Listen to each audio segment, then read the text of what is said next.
pagpapala ng ating dakilang Yahweh. At ito po ang inyong lingkod muli, Pastor Ferdy Marasigan, airing live from our church here at Japan City, the Great Shepherd Baptist Church and Ministries, and the Piedmont College of Theology Asia Pacific Research and Graduate School System. Ito po ang inyong programa, DFM, Devotions with Ferdy Marasigan. And by the grace of God po, we are more than 1 week now airing. At ngayon po ay nais kong talakayin sa inyo ang paksa tungkol po sa pagpapalakas sa ating pong kapatiran at sa atin na rin pong mga sarili. No? How do we encourage others and how do we also encourage ourselves? Just like what David said, that when he became so discouraged, David learned to encourage himself in the Lord. So, ngayon po, ang dapat po nating malaman na ang encouragement po ay one of the greatest needs for many Christians. Ano? It is our duty as Christians to encourage others and also receive encouragement from others. So, ito po ay two-way, di ba? Mag-encourage tayo, dapat din po naman tayong ma-encourage sa iba.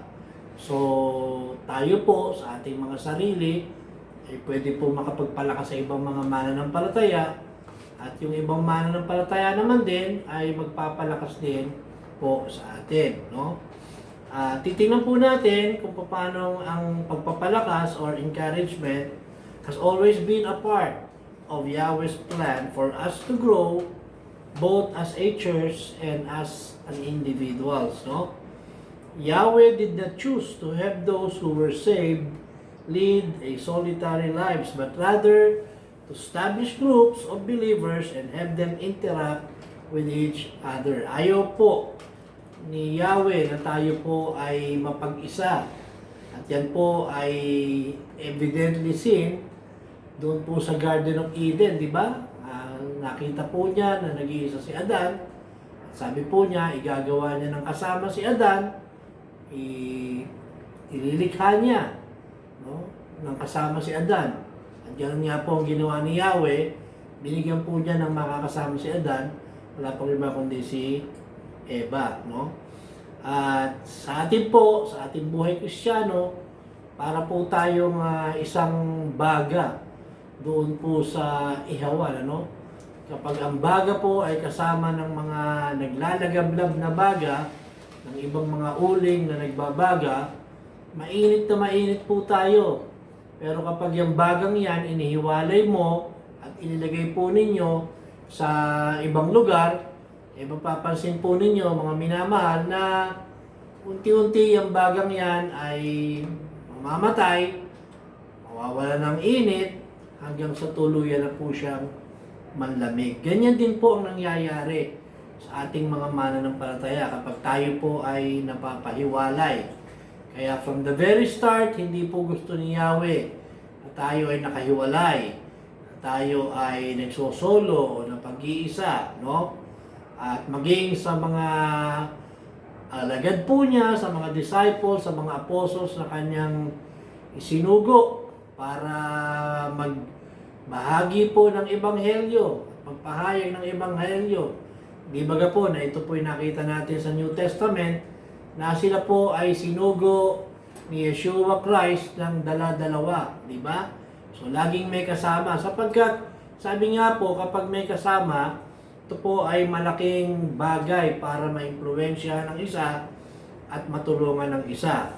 Kaya po sa Ephesians chapter 4 verse 11 to 12, mapapansin po ninyo na nagbigay po si Yahweh ng mga tao na kung saan pwedeng makatulong po sa pagpapalakas, pagpapatibay at pagpapalago ng isang mananampalataya. Sabi po sa verse 11, Ephesians 4, and He gave some apostles, and some prophets, and some evangelists, and some pastors and teachers, for the perfecting of the saints, for the work of the ministry, for the edifying of the body of Christ. Now, ipaliwanag po natin ng mas maigi itong talatang ito, ano? Si Yahweh po ay nagbigay sa atin ng mga tinatawag na apostles, but this is during the first century. Okay? Sapagkat nung isinulat po ang Ephesians, first century po ang timing nito, di ba? Ang timetable. So, ngayon po, as far as we are all concerned, the last apostle po na declared talaga po ng scripture ay wala pong iba kundi si Apostle Paul, di ba? Kasi siya po yung nakasaksi doon sa tinatawag na resurrected Lord. So ngayon, meron pong ibang mga mangangaral na gustong gamitin yung title na yan. I doubt kung sila po ay talagang well qualified to use that title sapagkat hindi naman po nila nakita yung tinatawag na resurrected Lord, okay? Sapagkat isa po sa qualification ng apostleship ay one must have seen the resurrected Christ Yeshua. So, during that time, no doubt, they were given apostles and some prophets. Now, yung mga mangangaral naman po ngayon can still be considered prophets in a way na ang kanila pong ipinapangaral ay yung mga nakasulat na po, the written word of God. And as far as they are proclaiming the gospel, they are proclaiming already what is written and what is recorded. So rather of foretelling, sa Old Testament kasi po, ang meaning po ng prophet, foretelling what's gonna happen in the future. Sinasabi po niya, pinapahayag niya, anong mangyayari sa hinaharap. While yung mga pastors po ngayon, evangelists, bishops na nangangaral ngayon, or even preachers po, yung mga appointed, licensed, certified preachers po ng ating mga churches, sila po ay nangangaral din ng mga nakasulat na. So they are foretelling. So ang pagkakaiba po, sa Old Testament prophets po, they were foretelling. Ang spelling po ng foretelling ng pangangaral, F-O-R-E-T-E-L-L-I-N-G, foretelling. Meron pong kinalaman sa future na mangyayari. Yung mangyayari pa lang. While yung mga pastors po ngayon, evangelists, bishops, and preachers na nangangaral po ng ebanghelyo, they are foretelling. Ang spelling naman po niyan, F-O-R-T-H-T-E-L-L-I-N-G, foretelling. Meaning to say, pagpapahayag. So yan po, sabi dito, in Ephesians 4:11, they were given apostles and prophets and some evangelists. Ang evangelists po, lahat po ng pastor, kapag napupunta sa ibang iglesia o sa ibang simbahan para mangaral, ay considered po na ebanghelista. They were considered evangelists. Pagka wala po sila sa kanilang sariling pulpito at nangangaral po sila sa pulpito ng ibang simbahan o iglesia natin, ano? So they were evangelists. And some evangelists po ay pastor, yung iba naman po ay hindi naman full-time pastor like my brother in Australia, si RJ.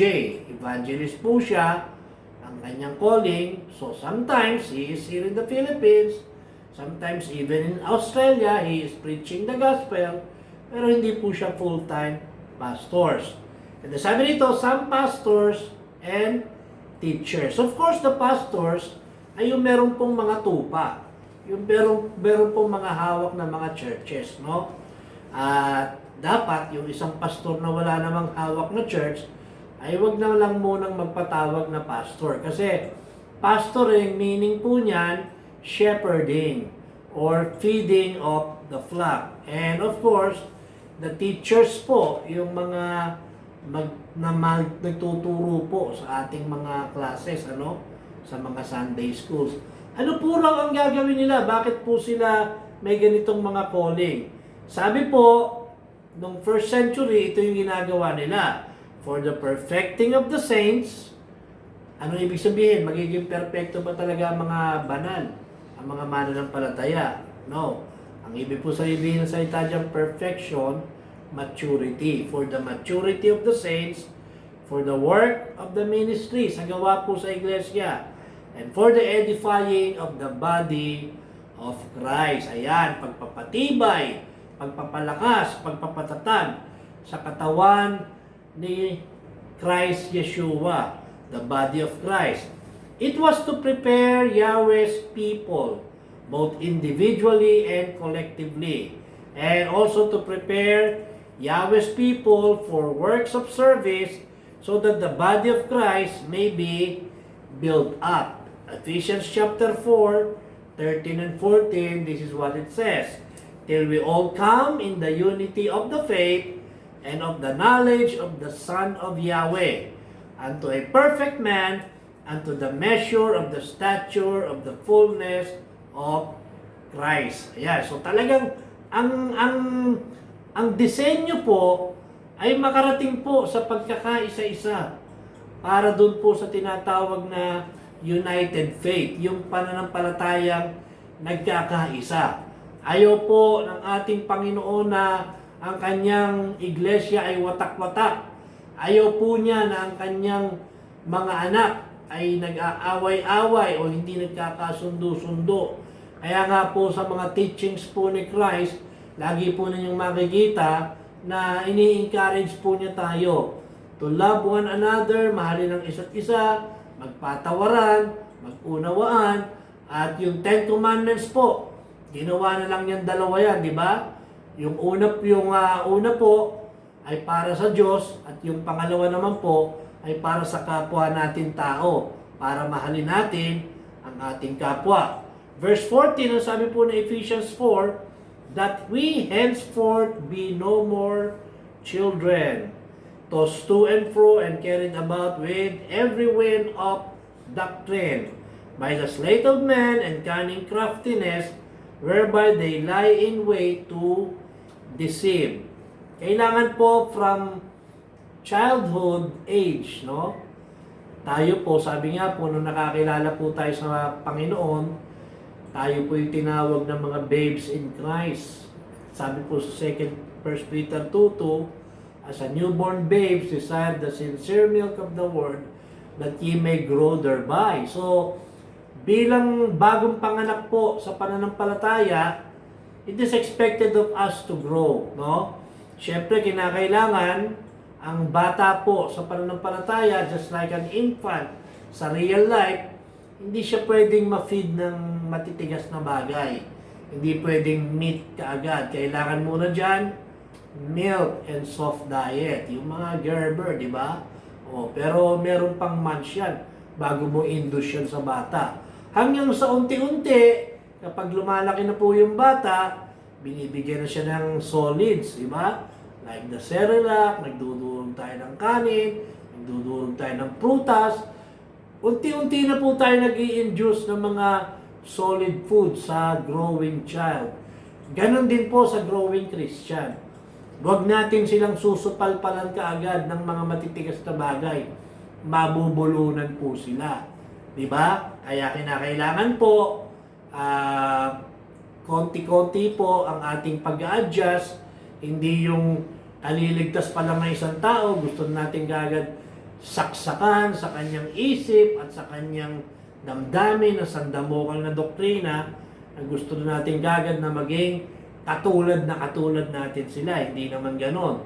Kailangan po, lalagay po natin sa tamang pag-a-adjust. Now, we all reach in unity of faith and in the knowledge of the Son of Yahweh and become mature men, no longer infants children, tossed back and forth by the waves. Kapag ikaw ay tumatag na sa pananampalataya, dahil ikaw ay nag-mature na in the faith, then like yung person po, like isang taong growing, diba, unti-unti niya nang nalalaman anong tama, anong mali, anong dapat, ano ang hindi dapat, ano yung masama, at ano yung makabubuti para sa kanya. So, ganun din po sa ating pananampalataya, diba? Parang yung real life situation po natin, ganun-ganun mismo. At may nag-aakay sa atin, may gumagabay, meron pong nag-i-encourage sa atin. Tanda ko po yung mga anak kong dalawa, si Paul at si Tuti, as they were growing and learning to walk. Sinasandal ko po sila sa pader. Pagkatapos, tinatawag ko po sila, papalapit sa akin. I'm encouraging them to take a step of walk, no? At pumunta po sa akin. Ganon din po sa mga nag-aakay sa atin, doon sa mga nag-i-encourage, sa mga mahihina pa. Kaya sabi po dito sa Ephesians 4:16, from whom the whole body fitly joined together and compacted by that which every joint supplieth, according to the effectual working in the measure of every part, make it increase of the body unto the edifying of itself in love. Alam nyo, kahapon, diniscuss ko po sa aming Sunday worship that like the body of Christ, we have several members of the body, no? Meron po tayong 5 senses sa ating ulo. Nandiyan po ang mata, nandiyan ang ilong, nandiyan po ang pandinig, nandiyan ang sense of taste, sense of,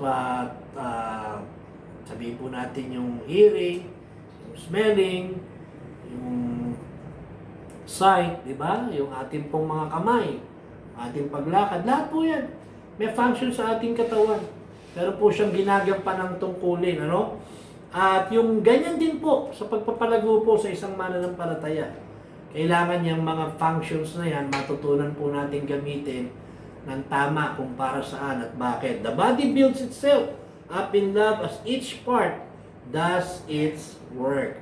Now, in the first century po, sa New Testament kasi, kadalasan po nang nababasa natin dyan, ang timetable po niyan ay first century.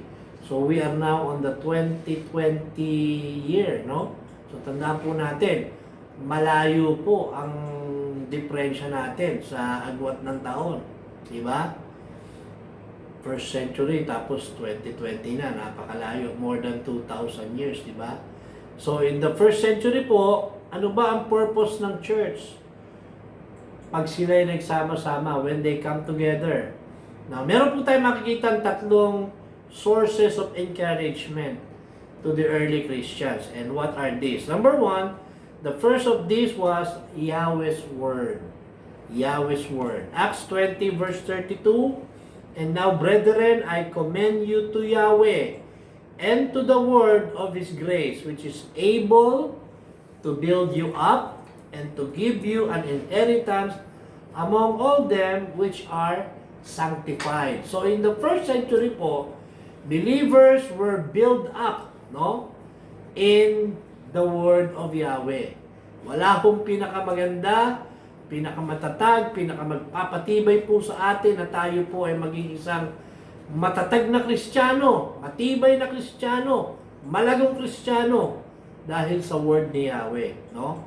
2 Timothy 3:16-17, all scripture is given by inspiration of Yahweh and is profitable for doctrine, for reproof, for correction, for instruction in righteousness, that the man of Yahweh may be perfect, truly furnished unto all good works. Lahat daw po ng kasulatan, at sabi ko na po ito before, sasabihin kong muli, when this verse 16 refers to the scriptures, it actually refers to the Jewish scripture, no? The Jewish scripture. Kasi hindi pa naman fully written ang lahat po ng New Testament books, di ba? Ngayon, masasabi natin all scripture kasama na ang New Testament kasi nakasulat na sila lahat, no? Pero anyway, ang buong Biblia po, Old and New, Bago at Lumang Tipan, talaga namang yan ay pakikinabangan. Saan? Profitable sa pagtuturo ng mga doktrina, mga aral, no? And when we speak of doctrine, we have several doctrines to learn, no? Yung doktrina po ng kaligtasan, yung tamang kaligtasan, we call that soteriology. The doctrine of the Bible, we call that bibliology. The doctrine of salvation, di ba? We call that soteriology. The doctrine of Christ, we call that Christology. The doctrine of the church, we call that ecclesiology. the doctrine of the end times or the time of the end or tinatawag po lang future events, future nga ba? Eschatology naman po ang tawag dyan, di ba? Aralin din natin yan. Okay, mainit, no?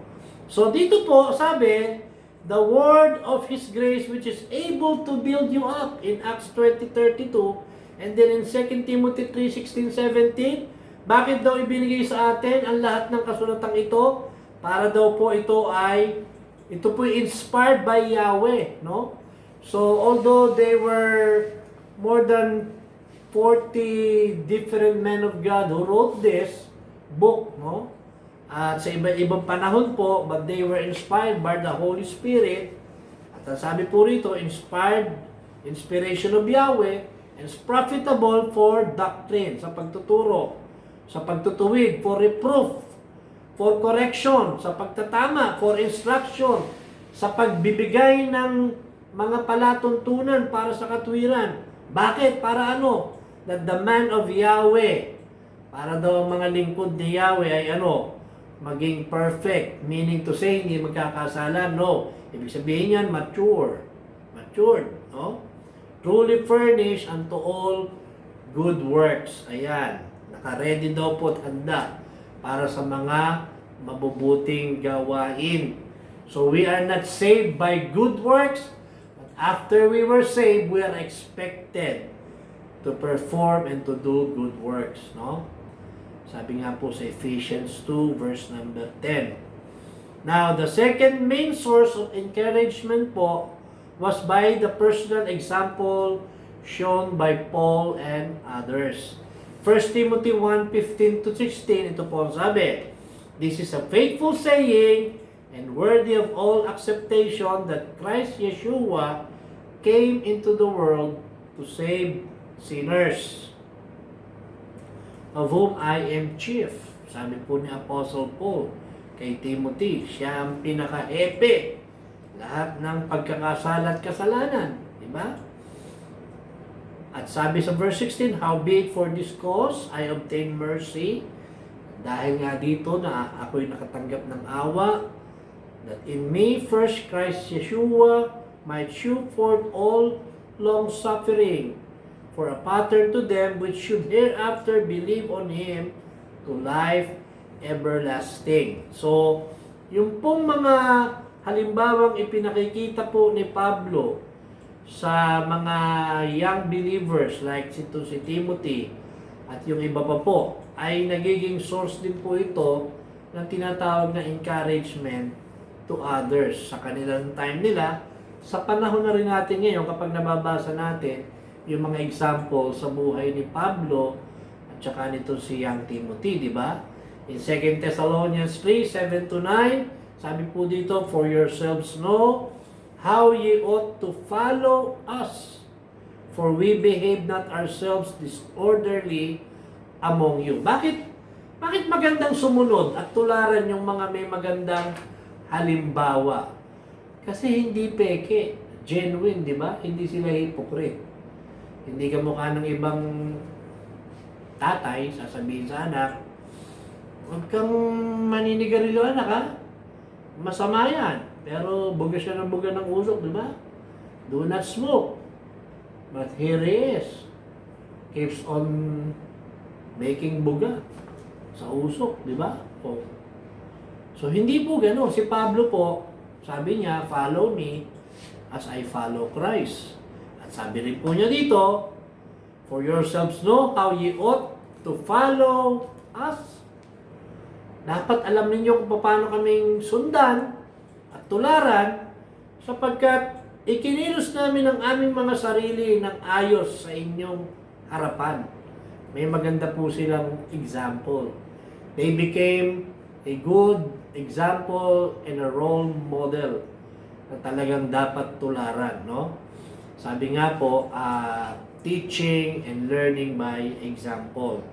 Verse 8, neither did we eat any man's bread for naught, but wrought with labor and travail night and day, that we might not be chargeable to any of you.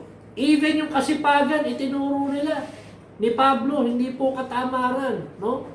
So, pati yung pagtatrabaho, paghahanap buhay, sa tamang lugar, sa tamang oras, itinuro din po yan ni Apostle Paul. Sabi niya, hindi kami umasa sa inyo.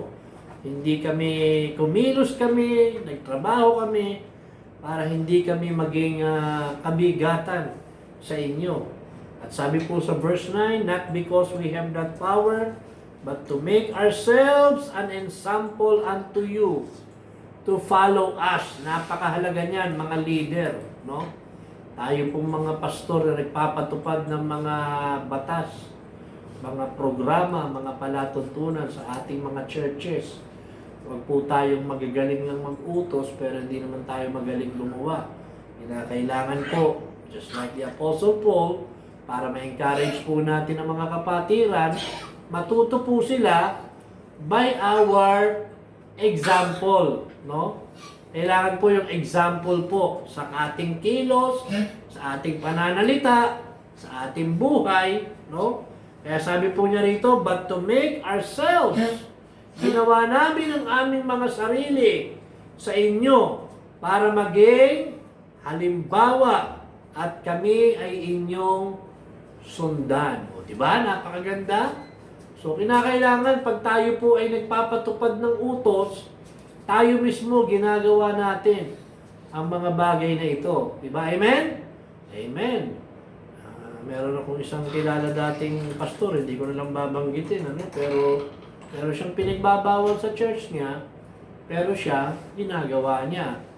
Nung nalaman ng miyembro niya, ayun, syempre, anong maasahan mo? Natisod. Diba? Bawal ka ng bawal, tapos ikaw na pastor, ginagawa mo.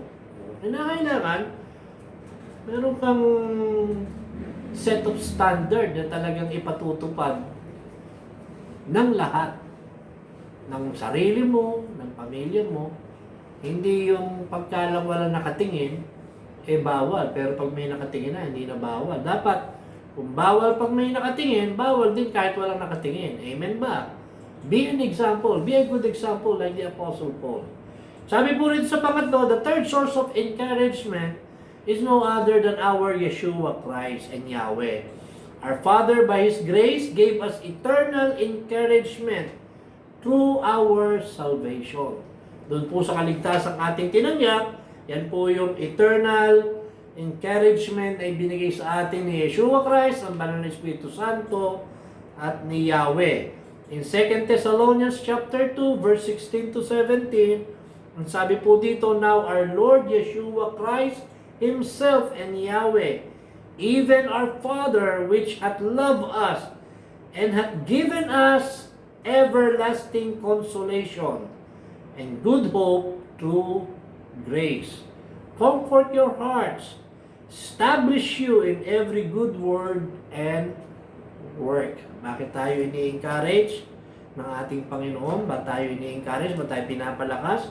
Ba tayo pinapatatag upang tayo ay ma-establish, maging matatag, matibay in every good word and work. Ayan, kailangan po sa isang Kristiyano maging mainam, maging mahusay, maging mabuti, hindi lamang sa pagsasalita, kundi maging sa kanilang mga gawa. Okay? What a solid, unchangeable source of encouragement and strength coming from our Yeshua Christ and our great God, Yahweh. Now, what things do we do today to encourage each other? Ano yung mga gagawin natin? Mga bagay-bagay para ma-encourage natin ang ating sarili at ma-encourage din natin ang iba. Matulungan din naman natin ang iba. Una, by reading and learning and preaching the word of Yahweh. Of course, the only way and the best way to learn the programs, the statutes, the commandments, the laws of Yahweh is first by reading. Okay? And then, susunod po dyan yung hearing. Of course, sabi nga po, blessed are those who hears and read. Diba? Sabi po sa Revelation, pinagpala po, mapalad yung nagbabasa at nakikinig. So, reading and learning, then you can preach the word of Yahweh. If you desire so to be a preacher, to be a bishop, to be a pastor. Sabi nga po sa 1 Timothy 3, if a man desires the office of a bishop, he desired a good work. Diba? O, pwede ka naman mag-desire eh. Pero mas maganda, antayin mong tawagin ka talaga ng ating Panginoon. Kasi mahirap pong mangaral ng walang calling, ng walang panawagan. Okay? Secondly po, what things do we do today to encourage each other? By the lives we lead. Yung mga buhay po na pinangungunahan natin at mga buhay din po na sinundan na natin, di ba? So, the lives we lead, yung ating pong tinutulungang mga tao, of course, kailangan natin silang inaakay, kailangan natin silang itinitindig, kailangan natin silang inaalalayan para lumakas. And also by the small things we do, dito po sa mga bagay-bagay na ginagawa natin, matututo po tayo at may encourage tayo. Or simply being here at the services, sa ating pong pagdalo sa bahay-sambahan. Kaya napakahalaga po, mga minamahal, na tayo po ay nasa tamang lugar, tamang oras, sa tamang araw ng panambahan. No? Ang linggo po, huwag na po ninyong ipinaghahanap buhay yan. Sunday is the Lord's Day. Sunday, the first day of the week must be in the house of the Lord. Tayo po sana ay naroroon, sumasamba, nagwo-worship. At ito po ang unang araw ng Sanlinggo natin. Umpisahan po natin ang tama, yung first day of the week natin, no? At God has given us 6 days of work. So you work Sunday to Friday, and then you rest on a Saturday para ma-practice mo naman yung Sabbath of rest sa buhay mo. Some Christians, they do worship on Saturday afternoon. Praise God. No problem. Para makapahinga kayo, tapos noon, samba na naman ang linggo ng umaga, para makapahinga ng linggo ng hapon o gabi, para ready na ng Monday morning. Wala akong problema ron. Kung kailan nyo ibinibigyan po ng pagpapahalaga yung Sabbath sa buhay nyo. Ang importante po, magpahinga rin naman kayo. Huwag puro hanap buhay, di ba? Pag oras ng trabaho, trabaho. Pag oras naman ng pahinga, magpahinga. Huwag ka naman nagpapahinga yung oras ng trabaho. Amen? Kailangan din naman, kumilos ka, gumawa ka, makiparticipate ka, makishare ka ng burden ng iba. Amen? And the interest we show as we participate in the services, ito po yung malaking bagay. Yung ating pagkilos talaga. Yung pagpapasalamat po natin sa iba, the thank yous we give to others. Encouragement yan. Alam niyo, nakaka-discourage mo sa isang giver na parang hindi man lang appreciative yung binigyan, di ba? O, kaya kung ikaw po ay nabigyan, maging mapagpasalamat ka, maging thankful ka. Para naman yung nagbibigay ay hindi po madala at ma-encourage din siyang patuloy na magbibigay sa mga needy and also the deserving ones. Sinuro ko po sa church, sa pagbibigay tayo, wag lamang natin bigyan yung mga needy or those who are in need. Bigyan din naman natin yung mga people sa buhay natin na deserving to receive from us. Amen? And lastly po, the helping hands that are given to brothers and sisters who have needs. Ito po ay talagang nakapag-i-encourage yung mga tulong po na ating ibinibigay, ina-extend sa mga nangangailangang kapatiran. Sana itong panahon ng dinanas natin na 3 months lockdown, di ba? Sana nakatulong kayo. At kung hindi pa naman po tapos ang laban, gumawa pa rin po kayo ng pagkakataon na makatulong po kayo doon sa mga nangangailangan, lalo na nga po sa mga kapatiran. Sabi po, we are worse than an infidel if we do not provide for our own household, di ba? So we see to it po, dito sa bayan namin, salamat. Kasi yung mayor namin namigay ng sandamukal na bigas. Hindi ko masyadong problema yung mga members namin. Kasi alam ko, meron silang ayuda ng bigas mula sa aming butihing mayor. Amen to that, di ba? Pero gayon pa man ho, sa ating own little way, marami tayong tao pwedeng matulungan. Lalong-lalo na po yung mga kapitbahay nating in need. Amen?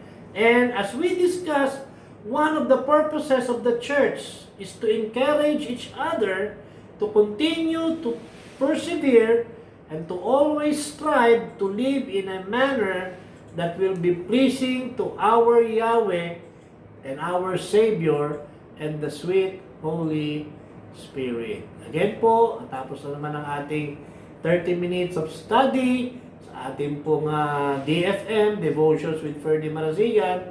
Sana patuloy po kayong makinig, sumubaybay, at i-share po ninyo ang ating mga mensaheng ito. Kung kayo po ay may YouTube channel na, please subscribe. At yung pong ating YouTube link ay akin pong inilalagay sa ating timeline. Pakishare nyo po sa inyong mga kaibigan.